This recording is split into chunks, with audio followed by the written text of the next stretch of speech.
to the WRMN 10 o'clock news. Good morning, I'm Dennis Green. On today's episode, we've got the Daily Herald, Robert R. McCormick Foundation kick off Neighbors in Need Charity Foundation. Officials also say SNAP will be partially funded in November.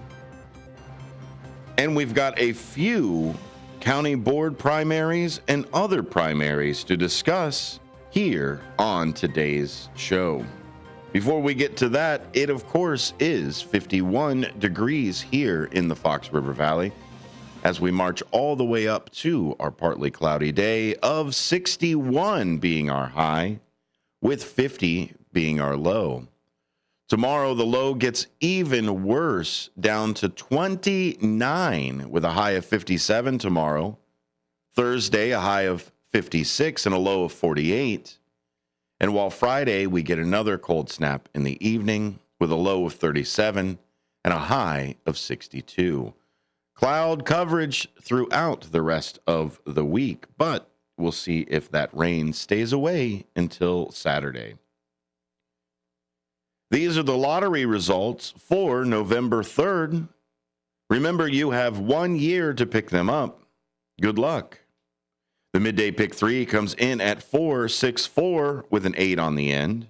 The midday pick 4 is 4568 with a 0. Evening pick 3 comes in at 227 with a 3 on the end. The evening pick 4, 8169 with a 9 on the end. Mid lucky comes in at 9, 22, 31, 41, and 45. The evening lucky, 6, 13, 21, 23, and 28. The lotto, 18, 13, 31, 34, 46, and 50, with that extra shot number being 12. The million one comes in at 14, 18, 26, 38, 40, and 45. And the million two comes in at 9, 11, 16, 30, 37, and 39.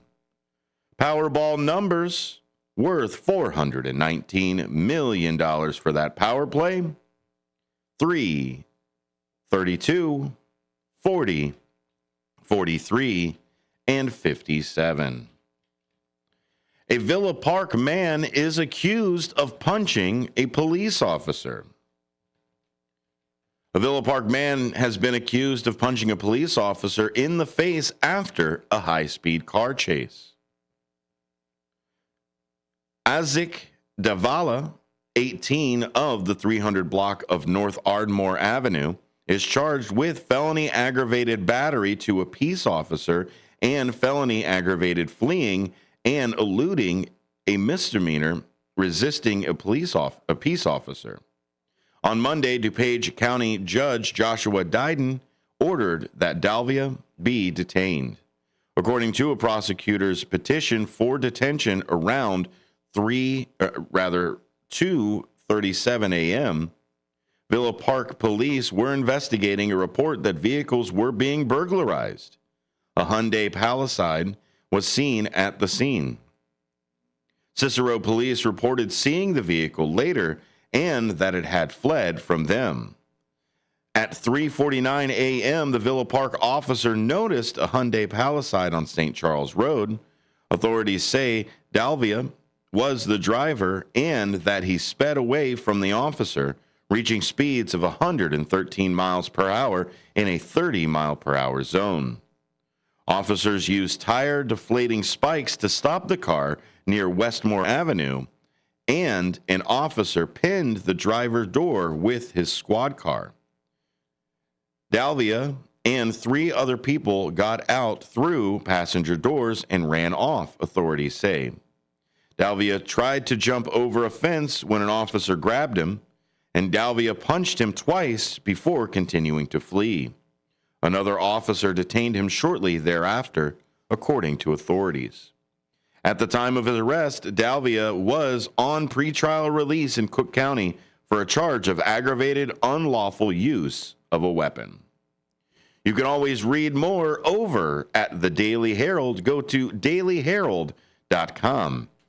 When we come back, we'll highlight the Daily Herald and the Robert R. McCormick Foundation and how they've kicked off Neighbors in Need, a charity campaign. Stick around, more 10 o'clock news coming up after this.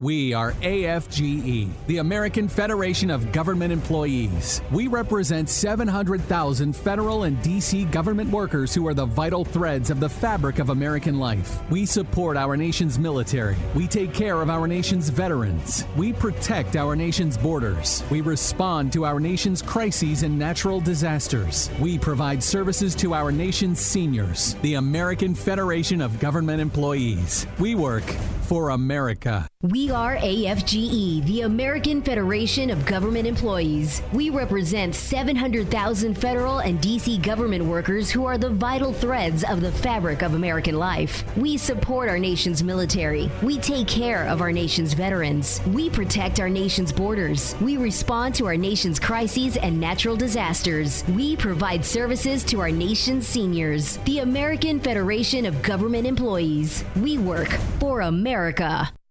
Want to read some action-packed, exciting pulp fiction? Read the works of Michael Tooman, now featuring the international crime thriller, I Married a Bot Madam. Available on Amazon in hardcover, paperback, and Kindle editions. The paperback is also available at other book retailers. Check out Michael Tooman's webpage at Scilink.net. That's Papa, Sierra, Yankee, Lima, India, November, Kilo, dot, November, Echo, Tango. Hi, this is Sue with Newman's Corner Pub in Hampshire, Illinois. Are you looking for the perfect hangout spot? Swing by Newman's Corner Pub right at the corner of 72 and State Street in Hampshire. Enjoy fantastic drinks, live music, and a fun crowd that makes every visit special. Test your luck with our hot slots and our Queen of Hearts drawing every Saturday at 3 p.m. Challenge your friends to darts or pool while you're here. Newman's Corner Pub, where every day feels like a weekend. Visit us at Route 72 and State Street in Hampshire. That's Newman's Corner Pub, your new favorite spot.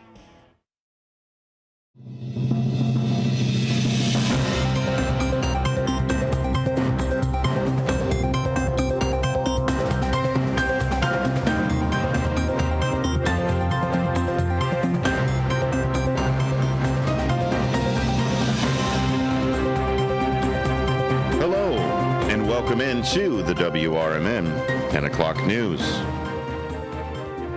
Former Vice President Dick Cheney is dead at the age of 84. News Nation's D.C. Bureau Chief Mike Vaccaria covered Cheney during the George W. Bush administration.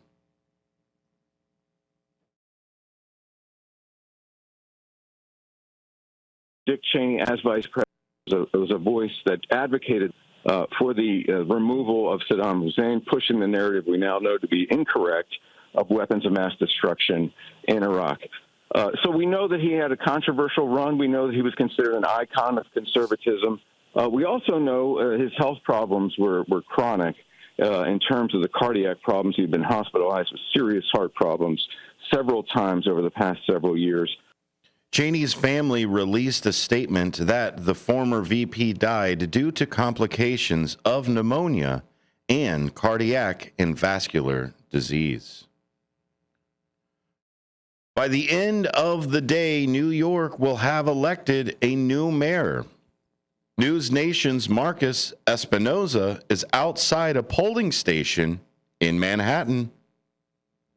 We've seen a steady flow of people walking into this voting location here in New York City, and a lot of folks casting their ballot today. But the story of this election so far has been the record-shattering numbers of early voters that have already decided who they want to lead this city for mayor. 735,000 New Yorkers have already cast their ballot. That's the highest early in-person turnout this city has seen in a non-presidential presidential election cycle. So a lot of enthusiasm is due in part to the race's front runner right now. The national spotlight is also on because of this man, Zohran Mamdani, a self-proclaimed Democratic socialist. He's up against former New York Governor Andrew Cuomo running as an independent, and Republican candidate Curtis Sliwa. All three spent yesterday making that final push, trying to earn every single vote. Cuomo is going after Mamdani, warning voters his socialism won't work.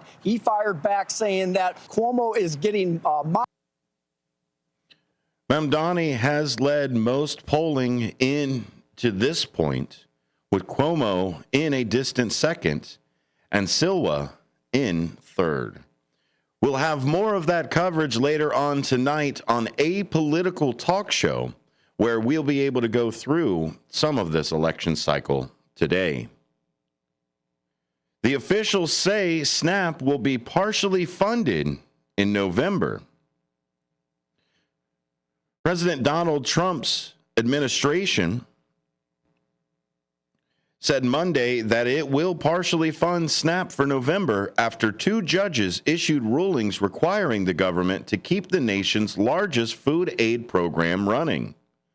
The U.S. Department of Agriculture, which oversees the Supplemental Nutrition Assistance Program, has planned to freeze payments starting November 1st because it said it could no longer keep funding it during the federal government shutdown. The program serves about 1 in 8 Americans and is a major piece of the nation's social safety net. It costs more than $8 billion per month nationally.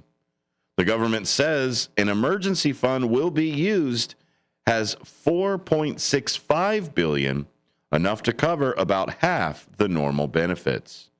Exhausting the fund potentially sets the stage for similar situation in December if the shutdown isn't resolved by then. It's not clear exactly how much beneficiaries will receive, nor how quickly they will see value show up on the debit cards they use to buy groceries. November payments have already been delayed for millions of people. Massachusetts Attorney General Adria Joy Campbell, who led the coalition of Democratic state officials in one of the lawsuits that forced funding, said in a statement, the Trump administration has the means and fund this program in full, and their decision not to will leave millions of Americans hungry and waiting even longer for relief as government takes the additional steps needed to partially fund this program. The administration also provide an infusion of special supplement nutrition program for women, infants, and children, which help low-income mothers buy nutritious staples. WIC receives an additional $450 million in funding, according to senior administration official who spoke Monday on condition of anonymity because they were not authorized to discuss the decision publicly. Politico first reported on the funding Monday afternoon. Last month, some states warned that they had enough money to operate their WIC program until mid-November. The administration last month reallocated $300 million in unspent tariff revenue to keep the program running. To read more, head on over to the Associated Press, where SNAP will be partially funded in November, is the headline. To make sure that the neighbors in need are being fed, the Daily Herald and the Robert R. McCormick Foundation kick off Neighbors in Need charity campaign. We'll talk about that when we come back after this. It's currently 54 degrees in the Fox River Valley as we walk our way up to a now high of 62. Stick around, more WRMN 10 o'clock news coming up after this.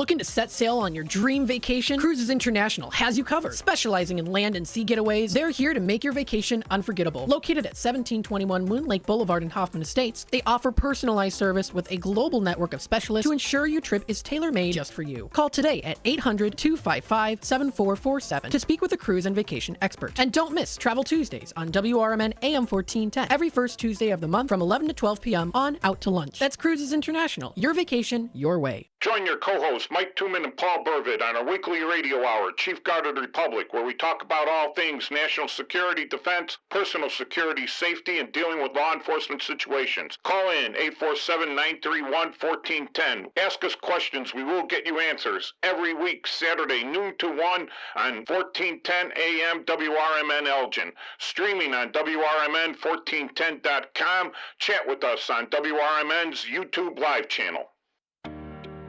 Kids today live in a world full of social pressure, bullying, and substance abuse. LEAD has a solution. LEAD connects law enforcement agencies with schools to deliver tested, proven, and effective anti-drugs and violence training to kids. Learn more about LEAD, Law Enforcement Against Drugs and Violence, and our work to create safer, healthier communities at leadrugs.org or on social media at We Are LEAD. Sponsored by LEAD, Inc. Searching for a financial partner that truly has your best interest at heart? Join KCT Credit Union, where they're more than just a bank. They're a not-for-profit financial cooperative. KCT members are owners, meaning profits go back to you in the form of lower loan rates, higher savings rates, and fewer fees. Experience personalized service that puts you first. Become a part of KCT, where your financial well-being is their top priority. Visit kctcu.org. Each account insured up to $250,000 by Member's Choice. This institution is not federally insured.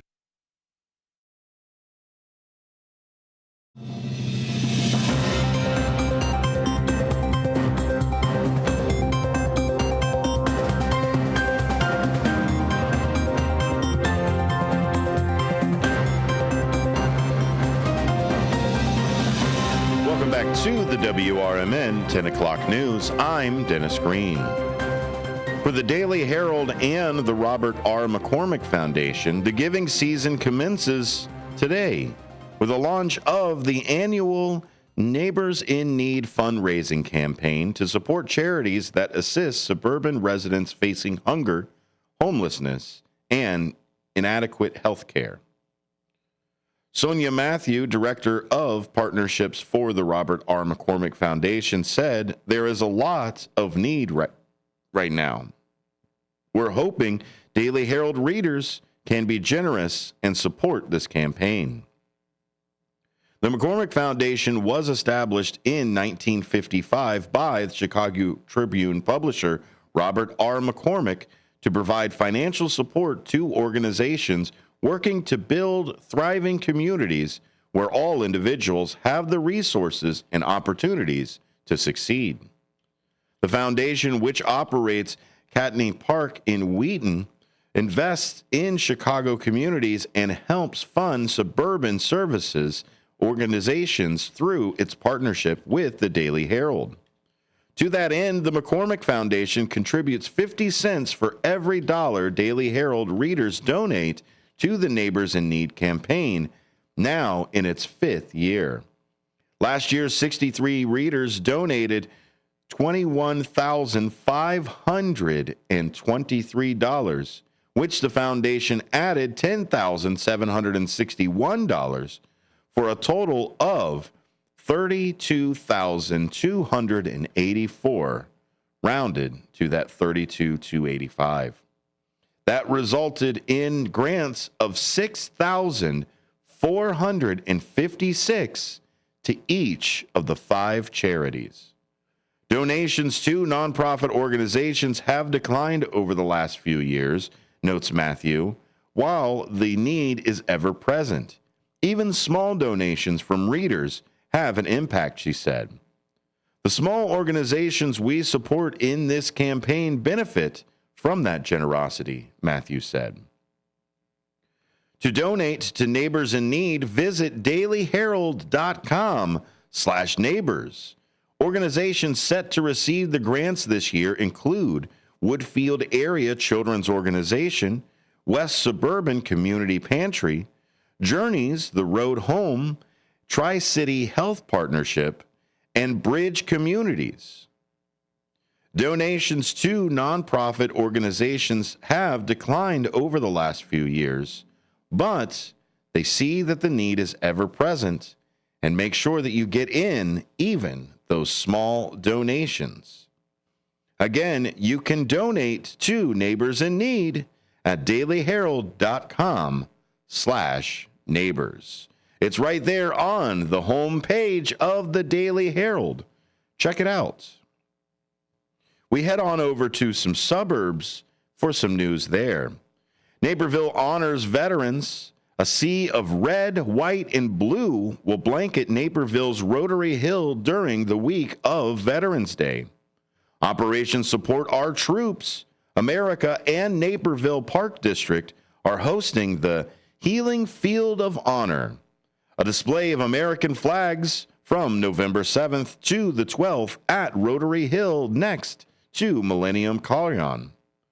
The multi-day event will also feature the Vietnam Wall Remembrance, bearing the names of more than 58,000 service members who died in Vietnam between 1957 and 1975.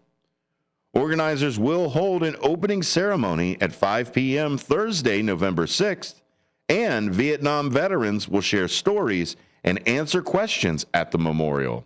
A Veterans Day observance will be held at 11 a.m. Tuesday, November 11th. People can purchase a flag, which includes a tag that they can personalize with a message for those being honored. Proceeds benefit the organization programs of Operation Support Our Troops America, an organization that sends care package items to service members. And Cook County has extended the deadline to apply for the new Catalyst Grant, which offers assistance for established businesses to fund growth initiatives. The applications are now open until 5 p.m. November 14th. The original deadline was October 31st. The program is the first effort from Cook County Bureau of Economic Development aimed at growing established businesses with annual sales of over $500,000. To be eligible, businesses must be located in Cook County and operate in one of the following industries: construction, finance and insurance, information technology, manufacturing, professional services, or real estate. Industries were chosen based on several factors, including profitability, growth trends, and the number of businesses located in Cook County. The application and full list of eligibility requirements are available online at the Cook County's website. When we come back, we've got a few more things here about DuPage County and the races getting more crowded. And the Kane primaries are set for March. We've got a few other things here talking about the elections coming up. So stick around for more WRMN 10 o'clock news. I'm Dennis Green, and I'll be right back with you.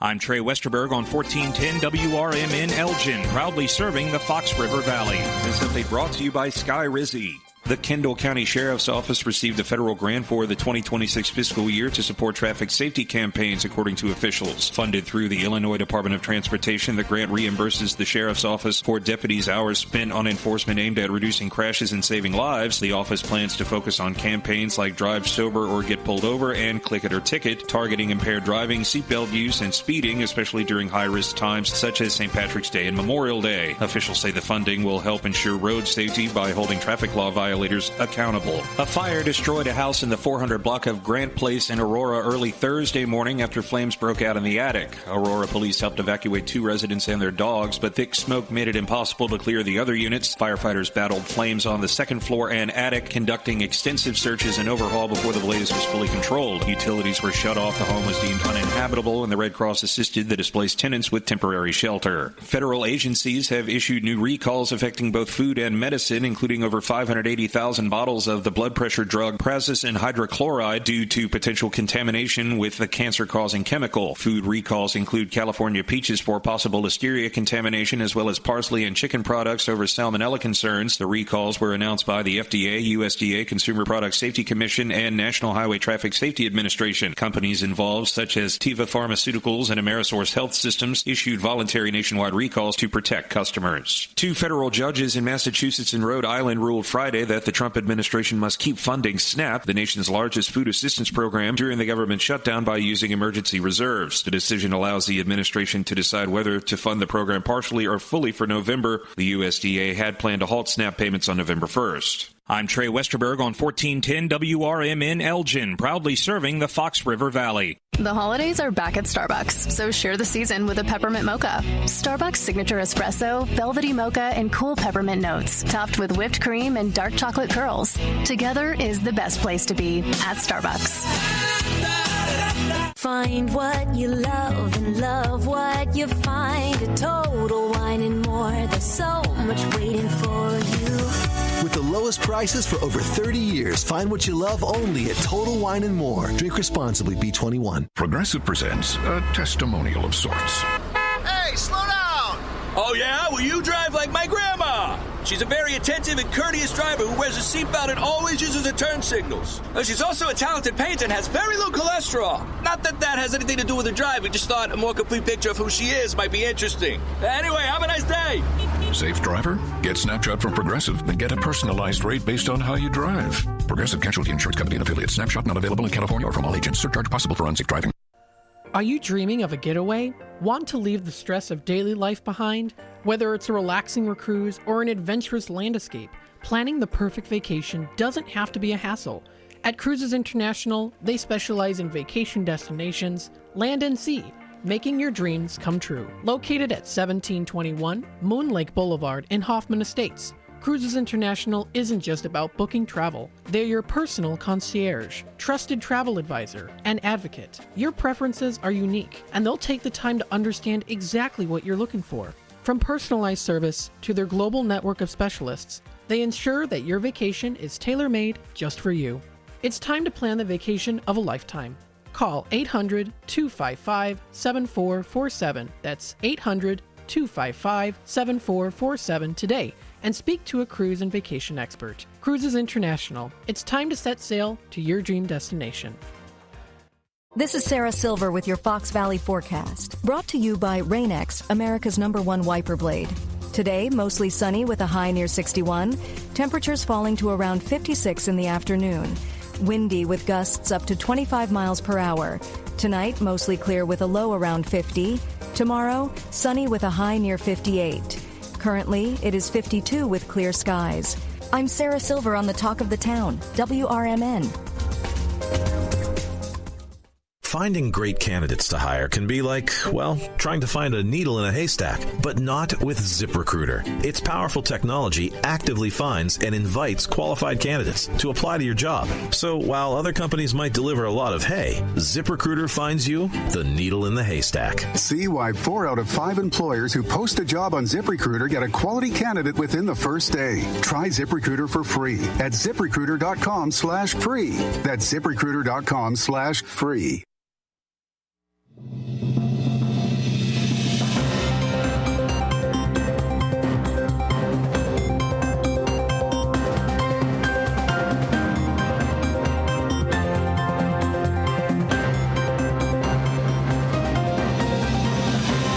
Welcome back to the WRMN 10 o'clock news. The DuPage County Board primaries are mostly on that Democratic side. The stable of DuPage Democrats running for county board seats or countywide office far outnumber those on the Republican side. A dozen county board seats, or 2 in each of the 6 voting districts, are up for election next year, as is the top leadership post. At the close of candidate filing Monday, there were multiple Democrat primaries for county board, forest preserve board, and county-wide positions for the GOP. By contrast, there's only one contested county board primary, plus an intra-party fight for the sheriff's job. Here's a look at the county board races. In District 1, Democratic incumbent Michael Childress, who won his first board term in 2022, is seeking re-election. Republicans Eric Polomsky of Bloomingdale and Onkar Sangha of Elmhurst will square off in March primary to decide who will challenge Childress. Democrats Maria Sunkel, a former president of the Addison Library Board, Melissa Villanueva, a member of the Elmhurst Economic Development Commission, and Nicholas Panicola Jr., a Bensonville Village trustee, are vying for their party's nomination for a 2-year term representing the northeast corner of the county. Whoever wins is set to face Republican Paul Pezza, a former Elmhurst alderwoman, next November. A Republican fixture on the county board, Sam Torontor, isn't running for re-election. Torontor has been on the board since 2012. In District 2, the voters in the district stretching from Woodridge to Elmhurst are assured new faces. Democrat Yina Yo, who won her first board term in 2022, has instead launched a campaign against longtime Republican County Treasurer Gwen Henry. Fellow Democratic incumbent Paula Deacon Garcia is challenging DuPage County Clerk Gene Kazmarek in the March primary.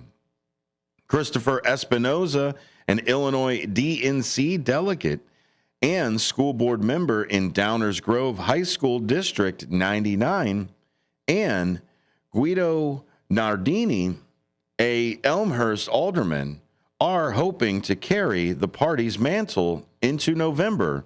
Robert Rusty Stevens, a former Illinois House candidate, is the only Republican to file for a 4-year term. There's also a contest primary between Manhoor Ahmad, a Village Park Democrat who previously ran against U.S. Rep. Sean Casten, and Mary Rada Waters, an attorney from Lombard, for a 2-year term. The winner will meet Hinsdale Republican Teresa McClear in the general election. In District 3, Republican incumbents Brian Karajowski and Kerry Glassy have a clear path to the general election. Democrats Marcus King of Willowbrook and Erica Polanco Webb of Burr Ridge are running a 4-term and 2-year term, respectively. The district covers the southeastern chunk of the county. Incumbent Mary Fitzgerald Oggs, a Glen Ellen Democrat, is running for 2 more years. Wheaton Republican Isabel McCod is slated to challenge her next fall. Paula McGowan and Saeed Hussan are seeking to become the Democratic nominee for the 4-year spot.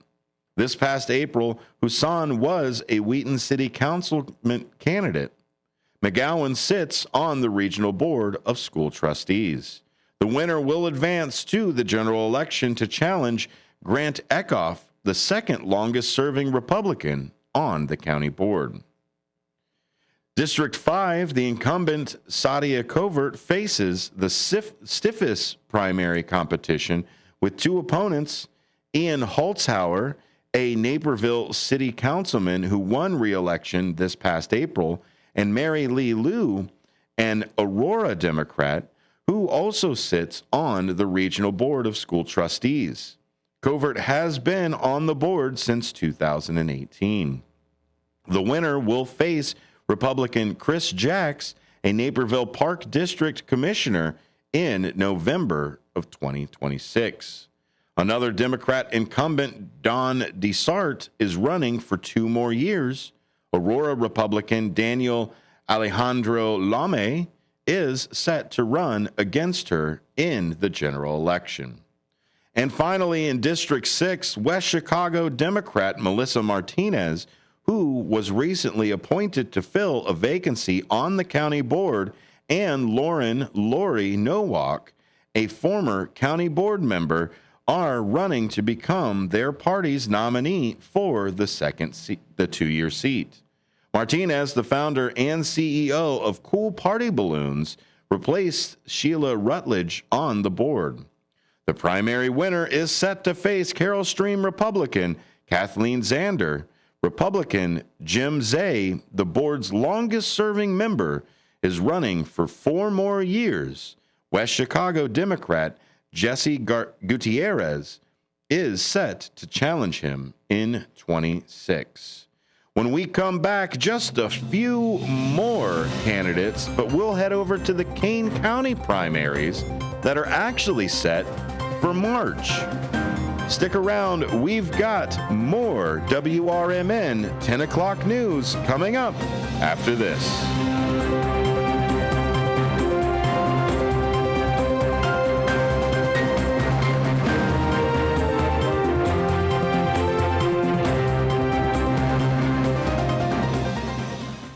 A loved one owns a gun, and for a while now, you've been concerned about their behavior. They're just not acting like themselves.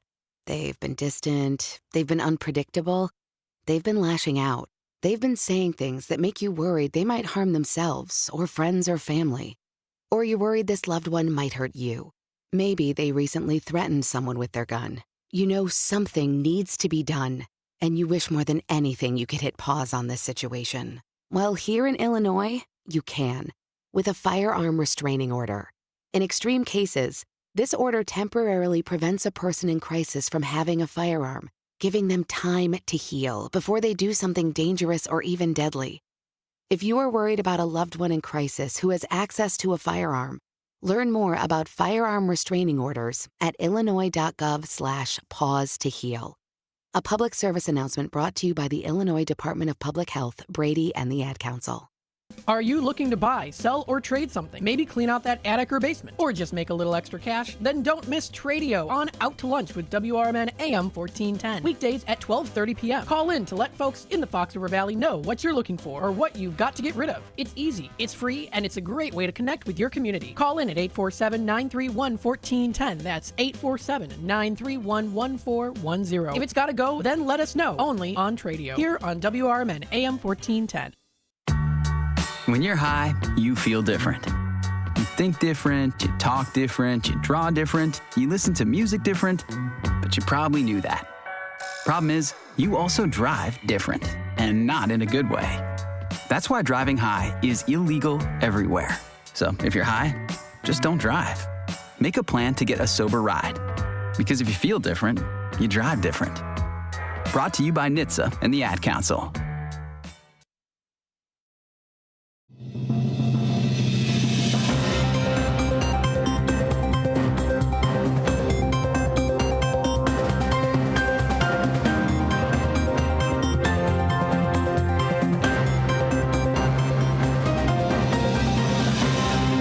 Back to the WRMN 10 o'clock news.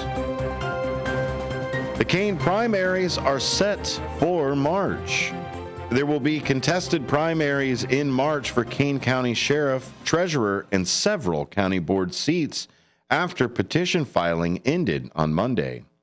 But no other Republicans is challenging longtime county clerk John Jack Cunningham for his party's nomination for the 7th term. Countywide seats, Republicans Rob Russell and Luis Santiago are running for the nomination for sheriff. Chris Lawsons is seeking re-election as treasurer. Democrat Brian Pollock and Brenda Rogers filed for clerk. Salvatore Rodriguez, Amy Johnson, and Andrew Schwab filed for sheriff. Penny Wegman, Scott Johansson, and Connie Kane are seeking the nomination for treasurer. And the county board seats, incumbent Democrat Morena Molina filed for District 1. No Republicans are running. Democrats Kimberly Young, Ellen Notke, Martha Davidson, and Matthew Dingledine filed for a 2-year term in District 2 to fill the vacancy left by Dale Berman's death. No Republicans are running. The Democrat incumbent Anita Lewis and Danny Perez filed for District 3. No Republicans are running. Republican incumbent Bill Lernet and Democrat Philip Salgi filed for District 5. Incumbent Democrat Alex Arroyo filed for District 7. No Republicans filed. Republicans Jeffrey Magnosian and Jennifer Abaticola and Democrat Mike Gudke filed for District 9. Democrats Julie Forbes and incumbent Leslie Juby filed for District 11. No Republicans filed. And in District 13, Republicans Ryan Denise and Anthony Catala and Democrat incumbent Michael Linder and Nicole Jimenez have filed. Democratic Kate Monteleone and Republican incumbent David Young filed in District 15. In District 17, Democrats Deborah Allen, the incumbent, and Deborah Willis filed. No Republicans are running. For District 19, incumbent Democrat Mohammed Apgal and Republican Steve Serafin filed. In District 21, Democrat Deborah Chabi and Republican incumbent Cliff Surges filed. And in District 23, incumbent Democrat Christopher Chaos and Republican Emmanuel Thomas also filed. To break it up a little bit, let's head on over to Palatine. The Palatine Garden Club welcomes Maria Garrison on Dragonflies, A Natural History. That's at 6:30 p.m. on Thursday, November 6th, in Palatine Public Library Meeting Room, number 1, at 700 North Court. The renowned dragonfly and damselfly expert Garrison conducts research across the country. Her presentation will include macro photographs offering a close-up view of the fascinating and beautiful insects. She recently retired as director of the Lieben Institute for Science Innovation at McHenry County College in Crystal Lake. The event is free and open to the community. And a Lake Villa District Library is celebrating all things photography throughout November with Photovember, a variety of programs from learning how to organize print photos and taking great photos with a smartphone and participating in Awkward Photo Party are planned. Ample selfie stations and opportunities to enjoy the fun of a photo booth are other activities. The library has focused on a single theme during November in the past few years. Visit lvdl.org or call 847-356-7711 for a listing of the Photovember programs and activities. When we come back, we've got more local coverage here in the Fox River Valley. Stick around if you would like to watch more of the 10 o'clock news. Don't forget that it is archived over there on YouTube. You can go to youtube.com and find us at WRMN Radio. I'm Dennis Green, and I'll be right back after this. Children are the greatest joy and our best hope for a better future. Friends, they are the future. But did you know that millions of kids right here in our own backyard are facing hunger every day? Without healthy food, it's harder to grow, to thrive, to feel their best. The impact when children don't have enough to eat is tremendous because when you're hungry and your basic needs aren't being met, you cannot learn. Every child deserves to be fed. This is a problem we know how to solve. Food is not just food. It's energy, health, confidence, hope, and even love. Yes, love. Breakfast in the classroom contributes to kids being more focused, which leads to higher grades, and simply just their well-being. Learn more about how No Kid Hungry is helping end child hunger in America at helpnokidhungry.org. The road ahead can be unpredictable, but with the right partner, you're always moving forward.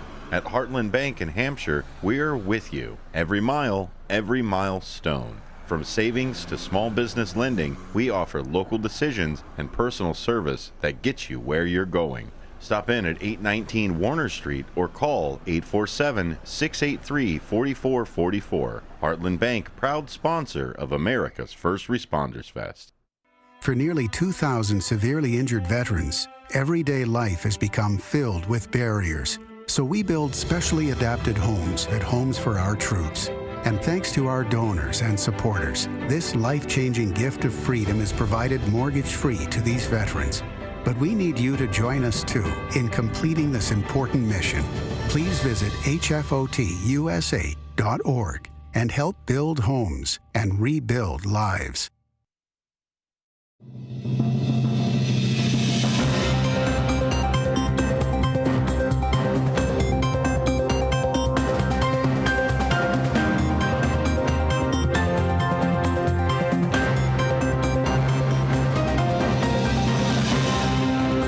Back to the WRMN 10 o'clock news. The Palatine chief explains the officer's encounter with ICE. As Palatine residents packed Village Hall Monday to express frustration with ICE activities in their community, one of them proposed a village welcoming ordinance. Resident Justin O'Rourke proposed an ordinance that would prevent village property and resources from being used for federal immigration enforcement. It would also prevent collecting, reporting, and sharing information regarding immigration status with federal agencies unless required by law. In addition, it would ensure all residents could access village services regardless of immigration status. O'Rourke said last week's incident puts the village in a position where they have to restore trust. O'Rourke had said, referring to an October 27th occurrence on the 1100 block of Dundee Road that sparked a protest the following day at the police station. Police Chief William Nord explained that officers responded to a disturbance at approximately 11:49 p.m. and found 3 ICE agents struggling to arrest the suspect. A female agent was kneeling on a man's back with her hand on his neck, while another agent was partially on the man's upper torso and tried to control his arm. The agents, he said, weren't communicating or issuing commands. A large, agitated crowd had gathered, yelling at the agents. The officer determined the agents no longer had control of the situation and couldn't ensure a safe environment. Observing that the man had cuts and abrasions and appeared to be breathing with difficulty, the officer believed he needed to intervene and prevent serious injuries. He instructed the man in Spanish to stop resisting and help secure his arms so the agents could complete the arrest. Nord said the agents eventually handcuffed the individual, stood him up, and placed him in their vehicle. Once the individual was safely secured in the agent's vehicle, the officers obtained the agent's name and badge numbers. Nord said the Trust Act does not prevent law enforcement from doing what they have to do to maintain peace and ensure public safety. However, several people in the crowd told the village council the presence of ICE agents in their community made them feel unsafe. Palatine resident Laura Hernandez said of the immigrant community, "In the last couple of weeks, our community has been living in fear. We feel like our voices are being silenced, and there's little empathy and support. We have the same rights as everyone else. I also want to remind you that immigrants pay taxes." You can read more about it over at the Daily Herald for today's edition, along with a few others that are out there. I want to thank you all for being here with us for the WRMN 10 o'clock news. For the weather for the rest of the week, I want to go ahead and run that down for you. It is currently 55 degrees here in the Fox River Valley as we march to a high of 61. Those clouds are being scared away with our low only being of 50. Tomorrow, our high of 57 with our low of 30 will definitely be in the chilly range. And then on Thursday, high of 56 and a low of 48, where Friday we get that 62 again, and we get a low of 37. There are plenty of Veterans Day ceremonies and concerts around the suburbs. Make sure that you get to somewhere. Friday, November 7th, honoring our heroes, the Veterans Day brunch and pop-up exhibit. That's at 10:30 a.m. to 12:30 p.m. Friday at the Lincoln Center in Downers Grove. A special Veterans Day brunch and pop-up exhibit on local military history and veterans. Bring mementos to add to the temporary exhibit. You can RSVP by sending an email to museum@dgparks.org or call the DG Parks District. You can also register at dgparks.org. That's Downers Grove having a special Veterans Day Memorial Brunch. A dinner will also be held at the Meridian Banquets at 5:30 to 8:30 p.m. on that Friday in Rolling Meadows. The 484th Army Woodwind Ensemble will perform. Thanks for listening to the WRMN 10 o'clock news. I'm Dennis Green. If you ever miss anything here on WRMN, make sure you head over to the YouTube channel. That's youtube.com. You can find us at WRMN Radio. I'm Dennis Green, and this was the WRMN 10 o'clock news.